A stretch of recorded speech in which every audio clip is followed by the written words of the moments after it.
Charlie and the Chocolate Factory by Roald Dahl. Roald Dahl was born in 1916 in Wales of Norwegian parents. He was educated in England before starting work for the Shell Oil Company in Africa. He began writing after a monumental bash on the head sustained as an RAF fighter pilot during the Second World War. Roald Dahl is one of the most successful and well-known of all children writers. His books, which are read by children all over the world, include James and the Giant Peach, Charlie and the Chocolate Factory, The Magic Finger, Charlie and the Great Glass Elevator, Fantastic Mr. Fox, Matilda, The Twits, The BFG and the Witches, winner of the 1983 Whitbread Award. Roald Dahl died in 1990 at the age of 74. Roald Dahl found Charlie and the Chocolate Factory one of the most difficult books to write. His first draft of the story included 15 horrible children. His nephew, Nicholas, read it and said it was rotten and boring, so Dahl realized he needed to rewrite it. The idea for Charlie came from Roald Dahl's school days, when he and other classmates were occasionally asked by Cadbury's to test newly invented chocolate bars. He used to dream of inventing his own famous chocolate bar that would win the praise of Mr. Cadbury himself. This was Dahl's motto that he lived by. My candle burns at both ends. It will not last the night, but ah, my foes and oh, my friends, it gives a lovely light. Charlie and the Chocolate Factory. There are 5 children in this book. Augustus Gloop, a greedy boy, Veruca Salt, a girl who is spoiled by her parents, Violet Beauregard, a girl who chews gum all day long, Mike Teavee, a boy who does nothing but watch television, and Charlie Bucket, the hero. Here comes Charlie. These 2 very old people are the father and mother of Mr. Bucket. Their names are Grandpa Joe and Grandma Josephine. And these 2 very old people are the father and mother of Mrs. Bucket.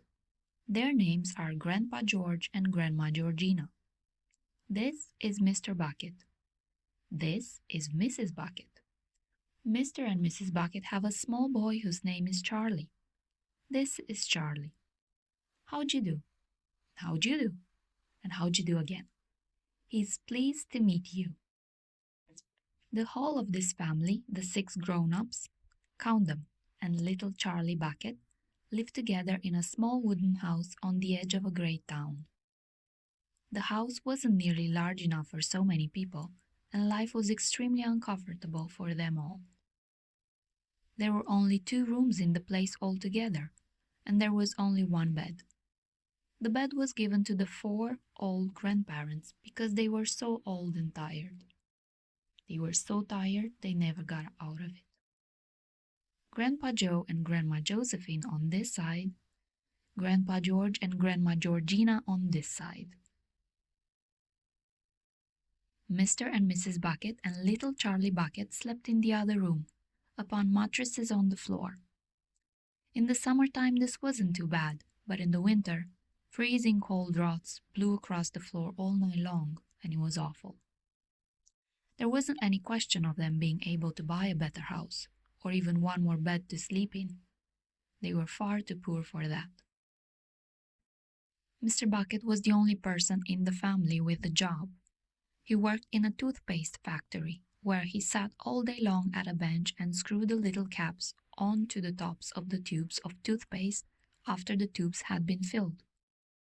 But a toothpaste cap screwer is never paid very much money, and poor Mr. Bucket, however hard he worked and however fast he screwed on the caps, was never able to make enough to buy 1/2 of the things that so large a family needed. There wasn't even enough money to buy proper food for them all. The only meals they could afford were bread and margarine for breakfast, boiled potatoes and cabbage for lunch, and cabbage soup for supper. Sundays were a bit better. They all looked forward to Sundays because then, although they had exactly the same, everyone was allowed a second helping. The Buckets, of course, didn't starve, But every one of them, the two old grandfathers, the two old grandmothers, Charlie's father, Charlie's mother, and especially little Charlie himself, went about from morning till night with a horrible empty feeling in their tummies. Charlie felt it worst of all, and although his father and mother often went without their own share of lunch or supper so that they could give it to him, it still wasn't nearly enough for a growing boy. He desperately wanted something more filling and satisfying than cabbage and cabbage soup. The one thing he longed for more than anything else was chocolate. Walking to school in the mornings, Charlie could see great slabs of chocolate piled up high in the shop windows, and he could stop and stare and press his nose against the glass, his mouth watering like mad. Many times a day he would see other children taking bars of creamy chocolate out of their pockets and munching them greedily, and that, of course, was pure torture. Only once a year, on his birthday, did Charlie Bucket ever get to taste a bit of chocolate. The whole family saved up their money for that special occasion, and when the great day arrived, Charlie was always presented with one small chocolate bar to eat all by himself. And each time he received it on those marvelous birthday mornings, he would place it carefully in a small wooden box that he owned, and treasure it as though it were a bar of solid gold. And for the next few days, he would allow himself only to look at it, but never to touch it. Then, at last, when he could stand it no longer, he would peel back a tiny bit of the paper wrapping at one corner to expose a tiny bit of chocolate, and then he would take a tiny nibble, just enough to allow the lovely sweet taste to spread out slowly over his tongue. The next day he would take another tiny nibble, and so on, and so on.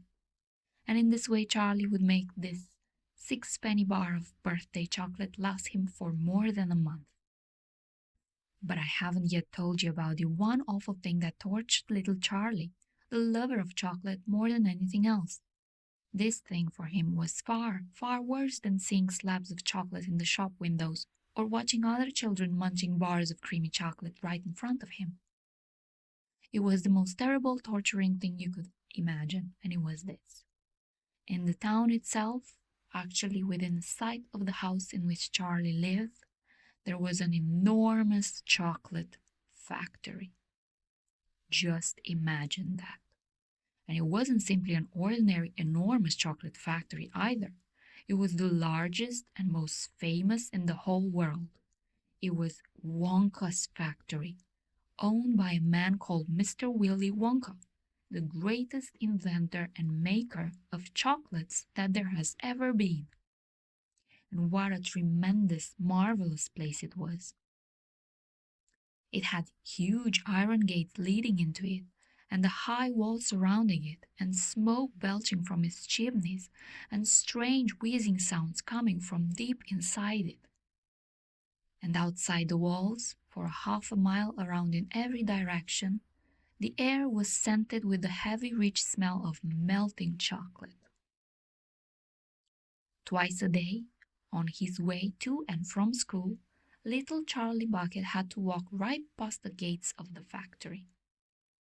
And every time he went by, he would begin to walk very, very slowly, and he would hold his nose high in the air and take long, deep sniffs of the gorgeous chocolatey smell all around him. Oh, how he loved that smell! And oh, how he wished he would go inside the factory and see what it was like.